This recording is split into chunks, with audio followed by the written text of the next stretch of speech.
Well now, a huge welcome to you to my channel, The Magic of Java.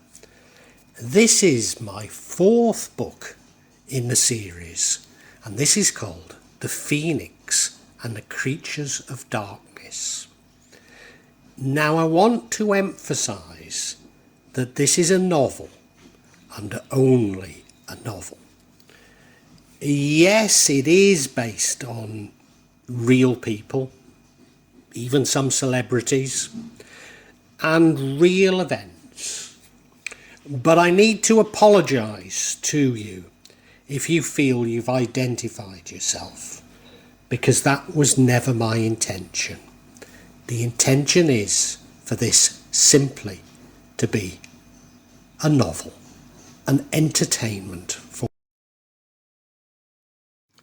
the Wheel of Fortune. Maddie started to bake once again. I asked her why, and she explained that Mas Purwa's daughter was marrying the neighbour's boy, a union which Mas Purwa was at last happy about. So we're going to an engagement party that evening with the cake. Was this a result of Parcano's intervention? Well, at least partially, because Parcano had steered her away from her last boyfriend. I should add that this party is during the evening, at which maybe 50 people will be crowded into their home. Nothing unusual?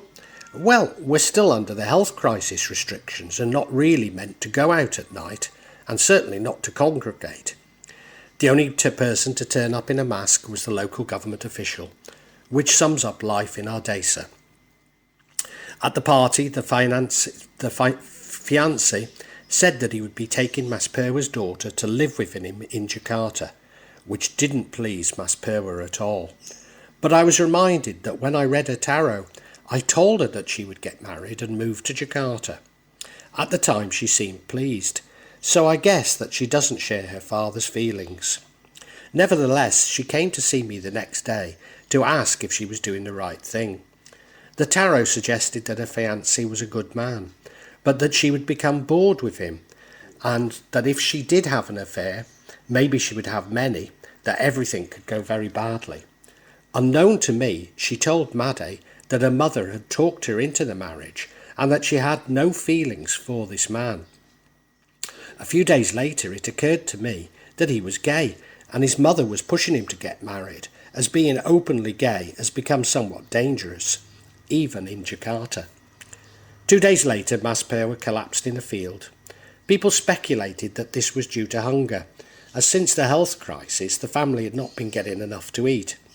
But it sounded to me like a stroke. A stroke brought on, yes, by all the tragedy his family had suffered, but also his belief that he cannot control the world around him.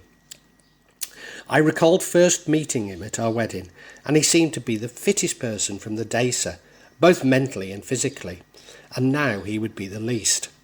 I might add that this occurred at the very same time that I finally released Branwell from my thoughts, realising that he'd betrayed me for his mother. Was this message for me? Even though yet again Mas Purwa is the last person I would wish harm to come to. In fact, thinking about it, I now consider him my best friend in Indonesia. And given that I'm turning my back on the UK, I should say the world. I returned to contemplating how we co-create new universes through love, and more importantly, how we became actors in another's universe when we turn our back on God and follow our desires and greed. Maybe this is the cause of addiction, that when we follow these desires we're on autopilot, unaware of our true selves and wishes, and being unaware of our desires become habits which give way to the addiction. The same would be true of narcissism. Simply playing out these roles without thinking, our autopilot is that of the narcissists. Now I truly do believe that the others who create this universe is simply another human, and this changes depending who has the strongest will. It would be easy to give in to conspiracy theories and see these being directed by a greedy cabal, but surely the strongest would come from those who believe what they are doing is for the benefit of mankind, however deluded this may be. It is also tempting to look for an external force like Satan, but I see this as a convenient metaphor, as we don't really need to understand nor contemplate the truth. You might like to see these other universes as evil or embodying evil, but it seems to me that they're necessary for us to understand the nature of God, the light and love. So they're not so much evil as an absence of God, a darkness in which there is no love, but may be driven by individuals who honestly believe they are well-meaning, which leads me to consider heaven and hell, and I return to the subdued view that hell is here on earth. Those universes which we are most familiar become our future trajectory. Of course, there is no future, only our current thoughts. So those individuals pursuing their desires are inadvertently trapped in their own hells, in which there is nothing to rejoice about, and they are fearful of their fellow man. Indeed, could it be that the narcissists and psychopaths we encounter are those humans serving their time in a hell of their own creation? Because there are many universes, then there are many degrees of hell, with increasing levels of fear in each. I remain a little uncomfortable with notions of heaven and hell, especially as they are simply universes, which are all too familiar to us. But again, they're useful metaphors. Nirvana is right where you are, provided you don't object to it. Alan Watts. Now I've argued that it is through love that we co-create new universes with God. So is it feasible that misguided humans create hells of through the same power? That people are concerned about climate change that eugenics becomes attractive? Or so convinced about social Darwinism that racism is seen as compassionate? Or that the invisible hand of self-interest provides the best allocation of resources? Sadly, I believe yes. But then, a possibly more compelling explanation is that if light can create new universes, then so can an absence of light. This could also suggest that both Satan and God can co-create, and that this is the definition of evil, heaven and hell. So once again, I'm yet to resolve these issues. I believe in miracles. I believe in miracles. I believe in miracles. Don't you? Here we are together, face to face, forever in a place that I created, just for you, you. So people are better than what you give. Believe in dreams and think they're real. And one day soon, your miracles will become true. B. Taylor and M. Capone, 1973. There was a record dealer at Wigan Casino called Freddie. I don't think he liked the music, just saw a business opportunity. He would come by National Express buses with a massive box from St. Neots. In the box were numerous copies of the Jackson Sisters' I Believe in Miracles, which he hardly ever sold. Years later, this became a huge record on the rare groove scene, and worth quite a lot of money. I did buy a few copies off him, along with some other records when I visited his home in the middle of the fens. But his home was eccentric as he. A rather nice isolated cottage on the fens, but next to the East Coast main line. His father, with whom he lived, had been in the Guards, and the house was full of his old uniforms. Indeed, I think Freddie used to wear a grey greatcoat to Wigan. But if all is constructed, why is truth so important when there can be no truth? Well, when we deliberately telling a lie, we're following the constructed reality of another. We're choosing to be on autopilot in another's universe. Whereas when we seek truth, we're engaged in co-creating a universe with God. In my first episode, I wrote that lies I have come to realise are the worst sin in the afterlife, just as murder is in this. Could this be the reason?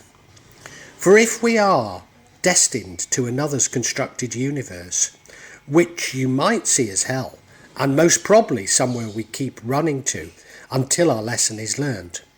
But if we seek truth, we are constructed a universe based on love, which sounds a lot like heaven.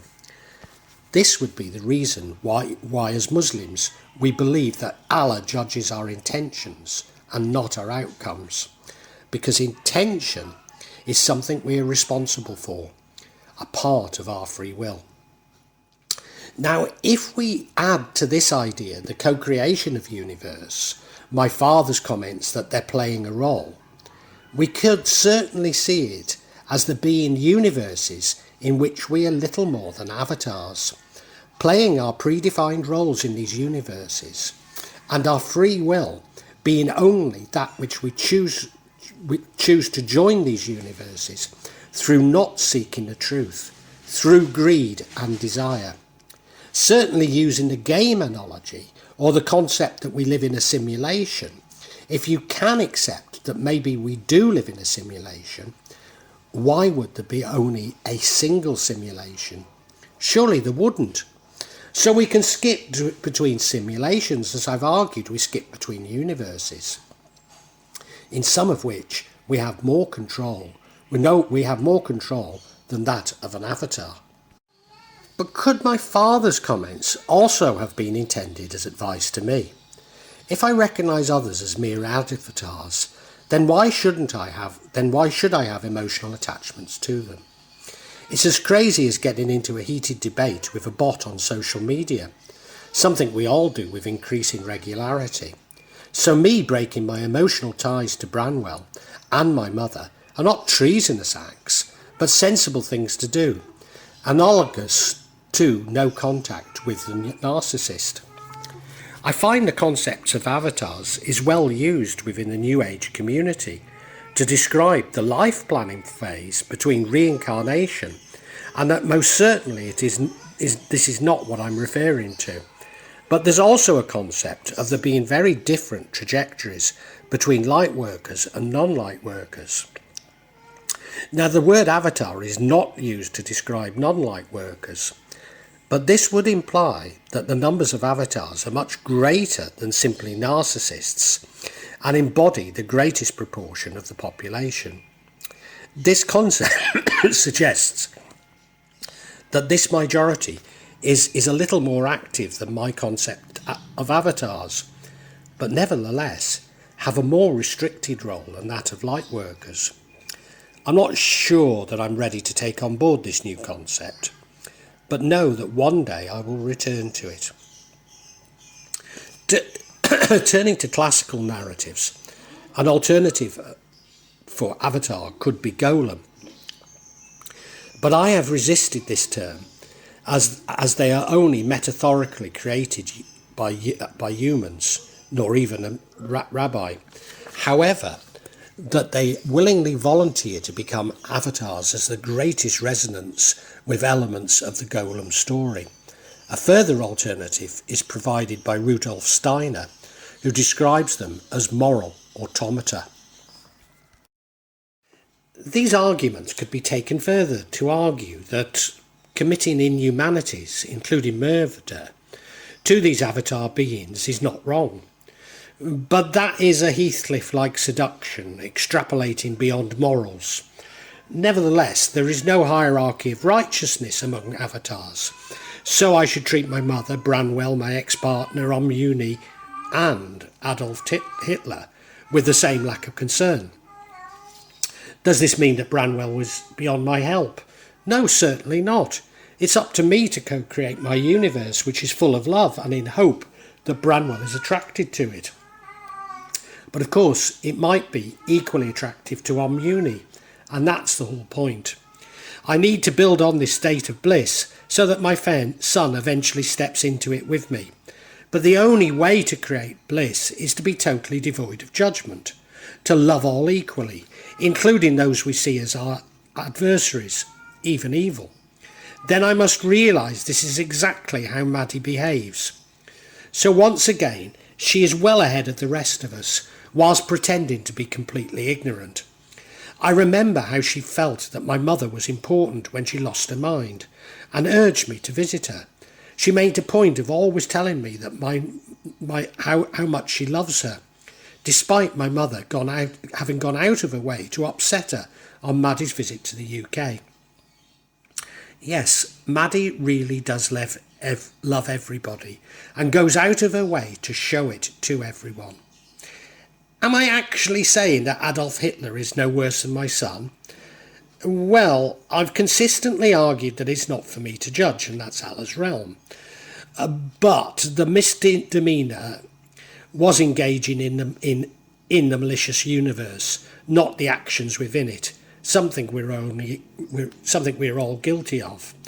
Only Allah can judge their intentions in entering these universes, and whether they are refused opportunities to leave.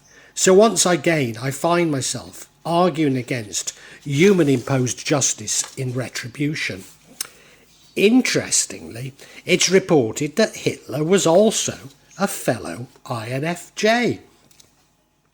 But more than this, I'm saying that we have all entered malicious universes through greed, desire, or simply being too lazy to seek the truth. Within these universes, we've all committed acts that others would find evil, so not one of us has the right to judge others. For without our bad thoughts and deeds, these universes could not exist. That is what Allah will judge us on. But maybe there is even a twist to this, and that, as Swedenborg suggests, is that it's not God who judges us, but ourselves. Maybe we even choose to remain in these malicious universes, hells, because that's where we feel most comfortable. Many will feel more comfortable being avatars and blaming others for our misdemeanours, rather than confronting our thoughts and deeds and moving closer to God. The Lord casts no one down to hell, but the Spirit casts himself hither. Emanuel Swedenborg. I've kept returning to the hemispheres of the brain as perhaps holding something of an explanation to these very different behaviours and beliefs of humanity. That in some way the hemispheres can make something true and its antithesis also true simultaneously. But a fascinating refinement on hemispheres, and possibly an alternative theory to my universe, comes from the work of psychologist Michael Gazangia. Gazangia has found that hemispheres of the brain are also compartmentalised, and that these compartments can behave in ways unknown to others. You could see this as hemispheres within hemispheres. Furthermore, that our conscious brain attempts to write a narrative around these conflicting impulses. I will probably return to this information to explore it further, but right now it feels a lot like my vision of jam jars containing liquid and green jelly. That nothing is real and everything is simply within our minds, including what I call universes. That the conscious brain writes a narrative is very close to my theory of everything, including memory being written on the fly. It may also provide something of a clue to my increasing conviction that science and the scientific method are designed to prevent us from discovering the truth. Indeed, if you can accept the metaphor of the game, then science has proved to be excellent at describing, and I would argue defining, the algorithms which control its rules, but tell us nothing about what is beyond the game. When listening to Douglas Batchelor, he said that the way he directs his lucid dreaming was to convince himself of the possibility of what he wanted to achieve via physics. I commented that he nearly gave the game away, because I realised that anything is possible in what we call our waking lives, providing we can free ourselves from the constraints we impose on our imagination. But what I really should be arguing is that physics in particular is the mechanism by which we constrain our imagination, and therefore the world we are able to construct. So the world we believe ourselves to live in is one which has been constructed by experimentation using the scientific method, which are almost certainly influenced by our expectations from our understanding of physics. This is exactly why there is so much that I could do as a child which defied the laws of physics, because I was completely unaware of these laws. If you want to fly, give up everything that weighs you down. Buddha. I really do believe there are far too many conspiracies within the world, and the last thing that I should do is contribute to them. But there are many stories of hidden technologies, especially military, which defy the laws of physics as we know them. Does this mean that governments are really conspiring to hide some knowledge from the general public? Even that there really is a cabal, aware of some aspects of the occult, maybe even using black magic? As always, it would depend on your definitions, but certainly there are some who construct universes to trap the rest of us within, unless it is simply a thought within one of Gazangia's compartments. Thinking of these two explanations would either explain how I'm somewhat able to experience what Maddie does without truly believing it is possible. You see, as an empath who has found his soulmate, it is only natural that I would seek to understand and feel what Maddie is experiencing. So whilst I'm not aware of a Gondowero, I am aware of something, and did experience some physical discomfort as a result. So it was my empathy experiencing some of what Maddie had, but without holding and in many cases even knowing the folk beliefs which informed her response. It could be that I'm partially temporarily engaging in a universe, either of Maddie's creation, or simply in one in which she is playing a role. Or are these remnants from our network of minds, moving from one jam jar to jam jar via the electrical wiring? It was Maddie's 45th birthday, and she asked me where I was taking her. And now I've learnt that when a Javanese girl asks you this, it's your duty to come up with something to thrill her. But where? I've no idea where. I really don't fancy going to Jogja or Solo in a mask, not having recently got back from Jakarta. And now on the way to Jogja there's a supermarket, nothing special, but Maddie likes it, and I realised that this was on the route to the beaches. When I suggested this to Maddie was delighted, asking if we could bring Yanni and her son. Unfortunately, our driver was in Surabaya buying sheep on the day of the birthday, so we settled for the next. I've been in Indonesia for nearly 6 years, and Java for over 3, and never visited the beaches, so I was looking forward to it. As we crossed the mountains, they slowly gave way to teak-lined hills, which were somewhat unnatural due to their perfect summits and the sheer number of them, as though they'd been man-made.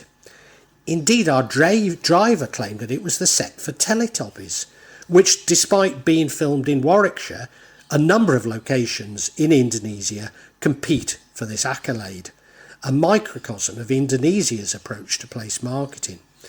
Being cast, these hills were interspersed with rocky outcrops, but nothing like those I'd seen in China and Vietnam, and perhaps best known from the Cow Islands in Thailand. I was going to say then suddenly, but it wasn't sudden at all, as I'd been anticipating the beach for some time. But it does appear as you reach the top of one of these hills. It was still the rainy season and a little dark, whilst the sea had large waves, giving it an eerie experience, and quite believable that this was near Rorokidal's domain. We actually visited 3 separate beaches. All had interesting limestone features at one end of them, separating them from the next beach. Yanni's son had never seen the ocean before and was delighted, if a little frightened, to play in the water. All beaches were lined with warongs, almost all closed as it was a weekday in the raining season. Or was it due to the flu? We returned to Barron Beach for lunch, where we bought a lobster, a kilo of prawns, a large fish from the market. These were cooked while we waited at a cafe and served with 5 portions of rice, water spinach and sambal and 5 drinks, the cost of which was $25. Yes, incredibly cheap, but not for Gunung Kidul. I can see Maddie ageing. For example, her nipples are no longer erect and her breasts now sag slightly. But my 45-year-old wife could still pass for 30, and she looked wonderful in a batik dress. The Indonesian males on the next table to ours at the beach cafe could not stop looking and talking about her breasts, which are large for an Indonesian girl, but don't deserve such a reaction. Nevertheless, a lovely day, and I resolved we must do this more often. You see, thinking I needed to pay for Widiati's operation had made me very miserly, and it's treats like these which punctuate our lives and make them joyful, especially as we are really unable to take a holiday. Could our recent brush with the paranormal be because we have not been putting enough joy into our lives? When I used to go to Vietnam to visit Rose, I bought Maddie a polka dot dress, which she never liked. Partially her reaction was it was too big, as in Vietnam the only way to size a garment is by guesswork, but it now fits Maddie well. Maddie tells me that the other reason why she didn't like it was because Buddy had told her that it belonged to my Vietnamese girlfriend. It had been on display in a shop and slightly dirty, and whilst Vietnam is cheap, it was nevertheless real silk, and far from being a cheap dress. So Buddy was causing mischief all those years ago, completely unknown to me. And Mas Perwa had indeed had a stroke as a result of his high blood pressure, and was released from hospital quickly.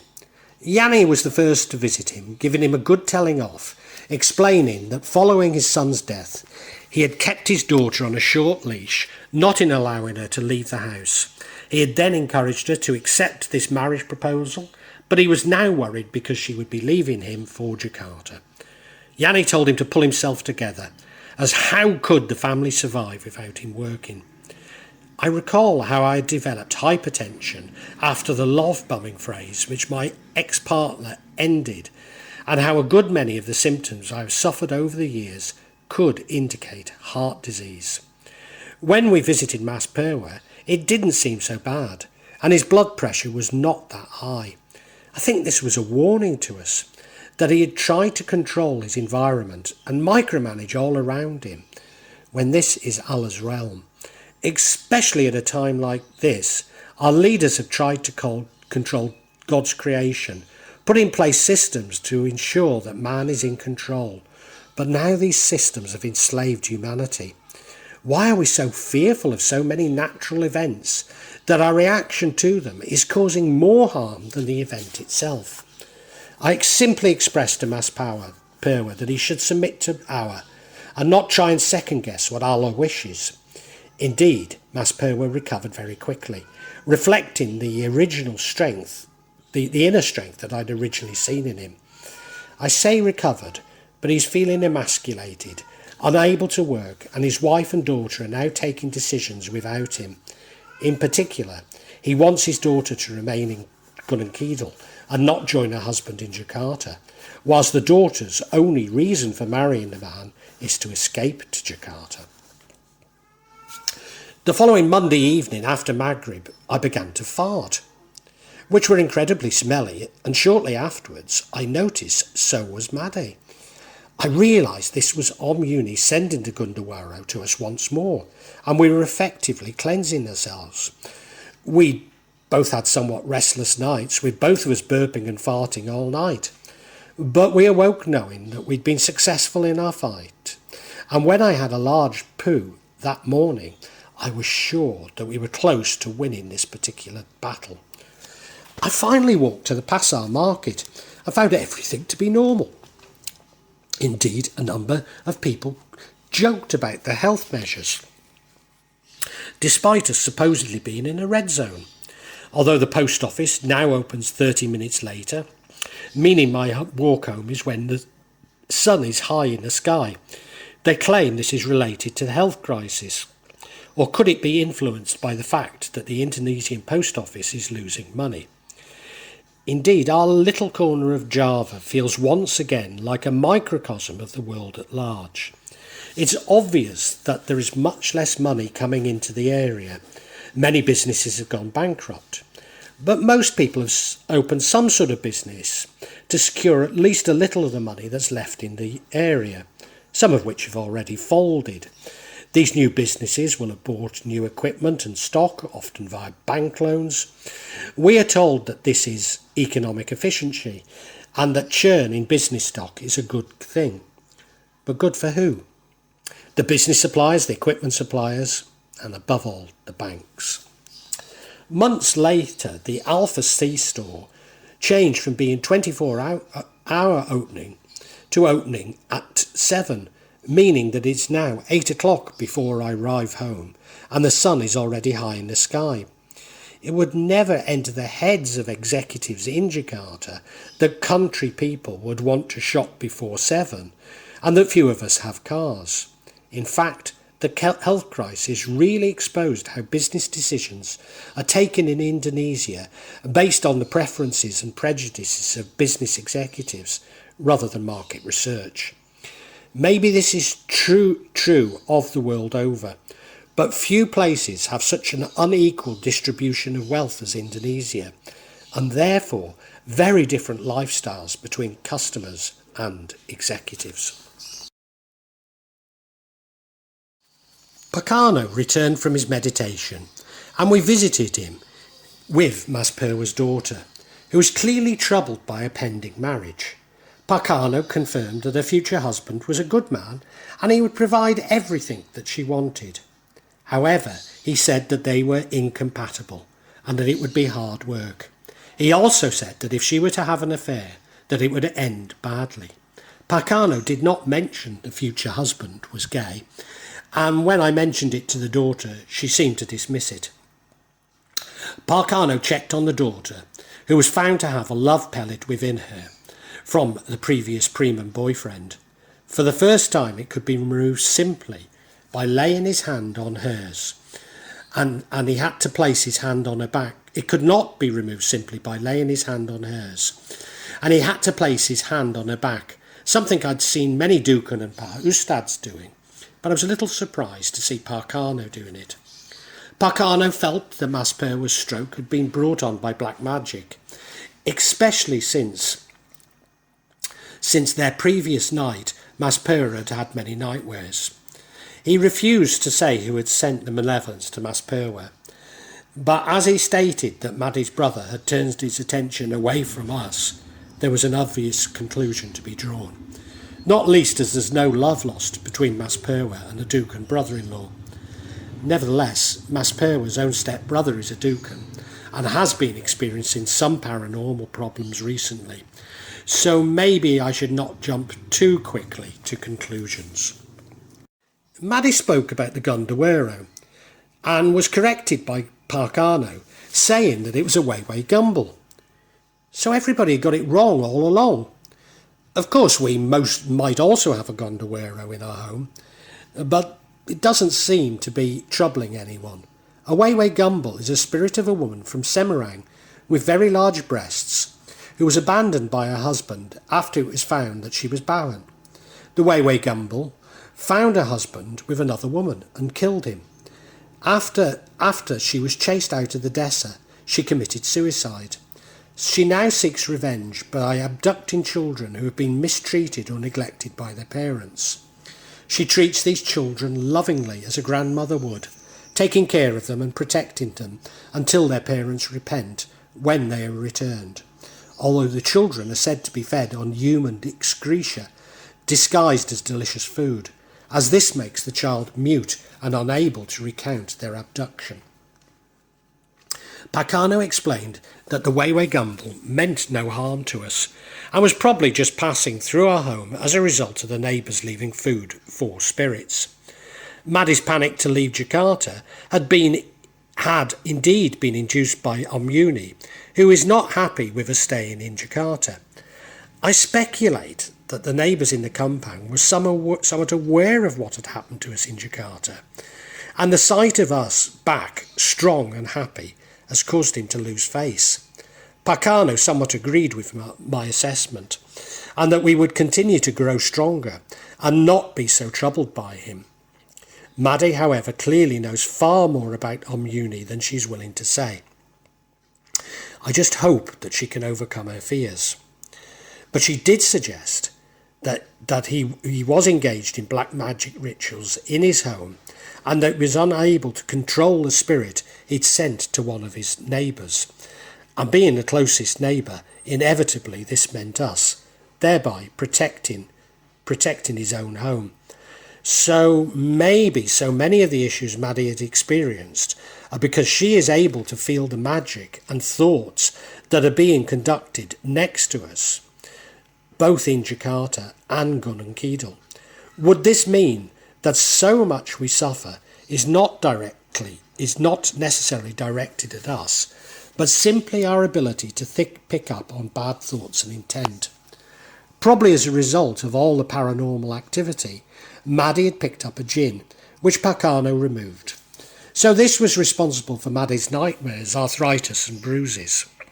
He also told us that Widati really did need operation, and that the price we were quoted was realistic, but that she should not go ahead if she was frightened.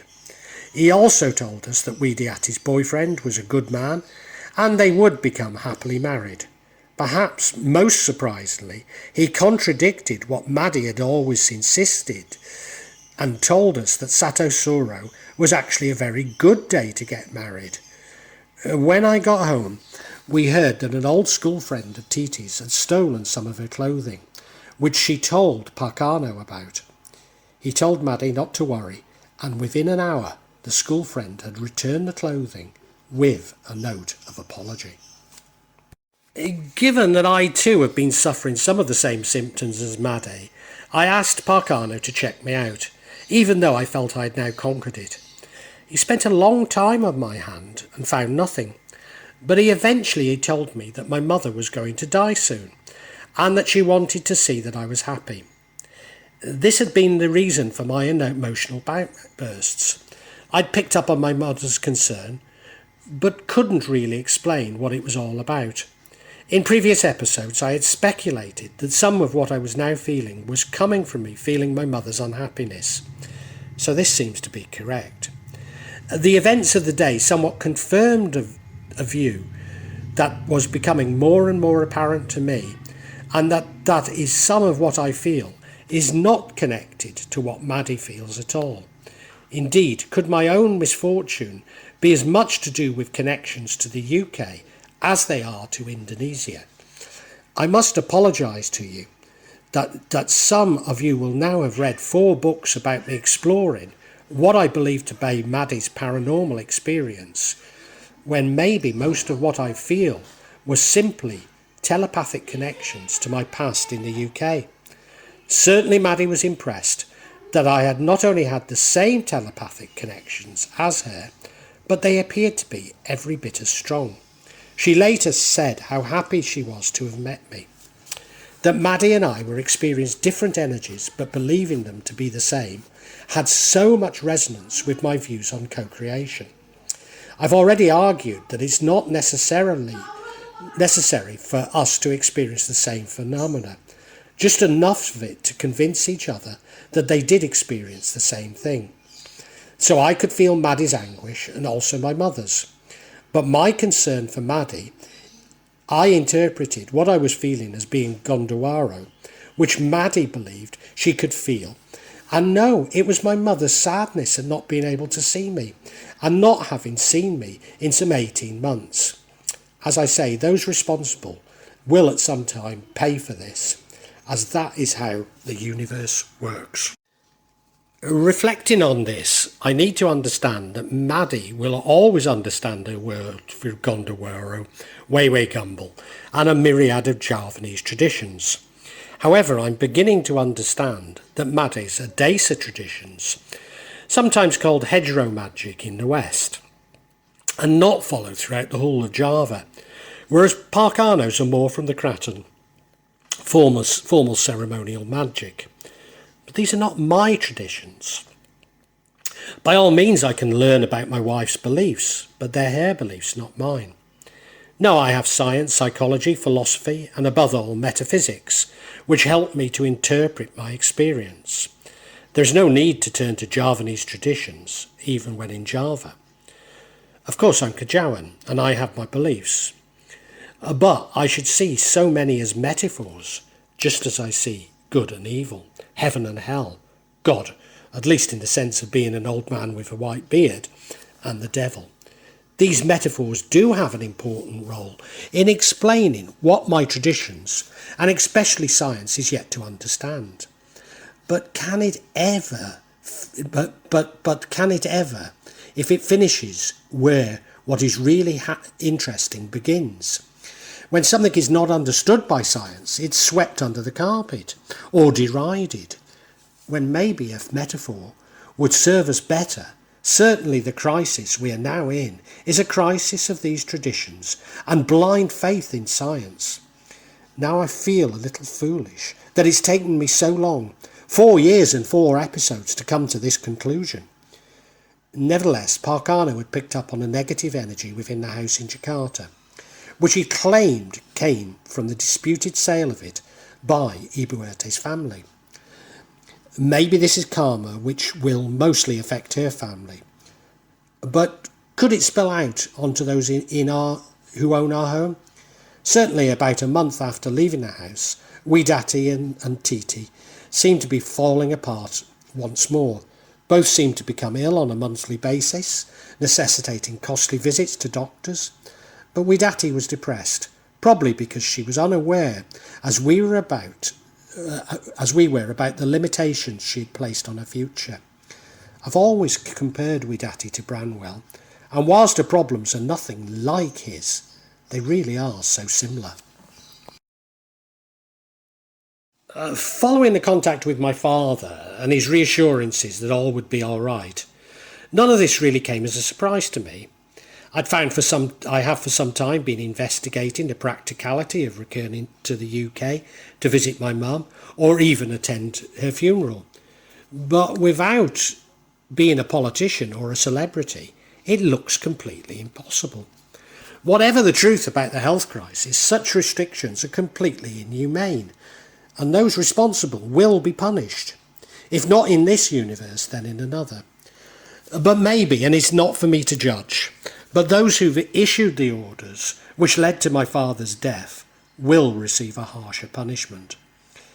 Then I heard that my Nigerian friend had travelled to and from London and to Nigeria with only limited inconvenience.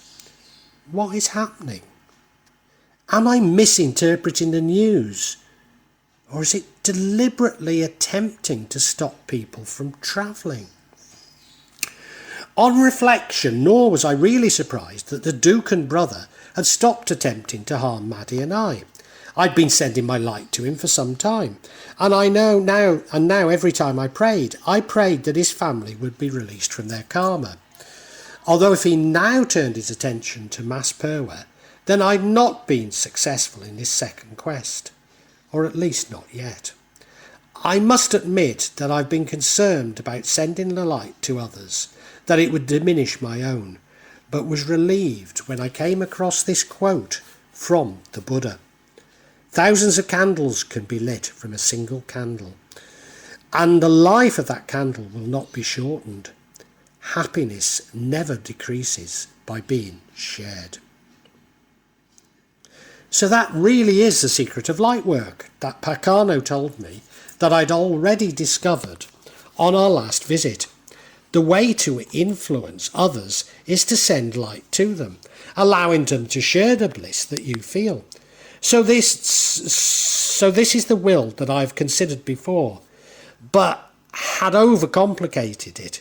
One simply feels and concentrates the bliss, then focus it on others. This has obviously happened with the Dukan and makes people favourable towards you. But I need to practice to get it completely to change his behaviour. I must conclude that the obverse is also true, and this is the basis of black magic. So my previous notions of energy and consciousness are somewhat true, then again I overcomplicate everything. What a wonderful simplicity there is to the world, after all, and I have to conclude that God created it like this, and man insists on complicating everything. Where does this leave? Where does this simplicity leave the Indonesian magic that I've witnessed, the paranormal that Maddie so clearly feels, Western ceremonial magic, even my tarot cards? Oh, now I've just realised that I must also include in those Catholic and Sufi rituals that I'm so fond of. These are of course complexities. But sometimes man needs these complexities to comprehend what is so deceptively simple.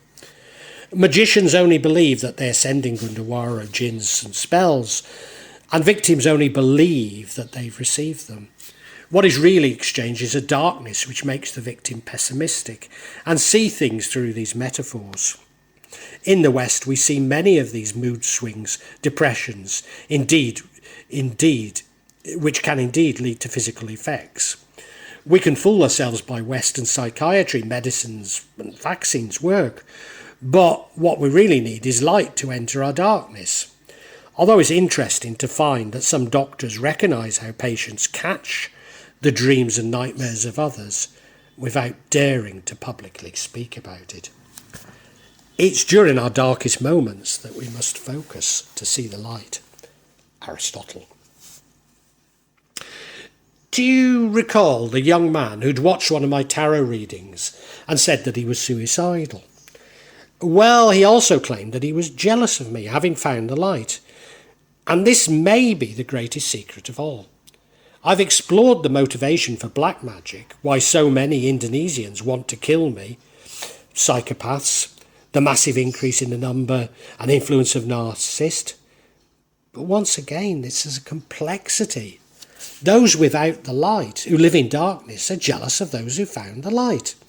They will never reach the light through darkness, jealousy and hatred. For love really is the answer. Christian readers will see these comments as confirming their views, whereas atheists are probably distrustful of them for the same reason. But let me be clear, these are universal laws which transcend religion. Indeed, once you've found the light, you become very sceptical of most things which are said in the name of religion.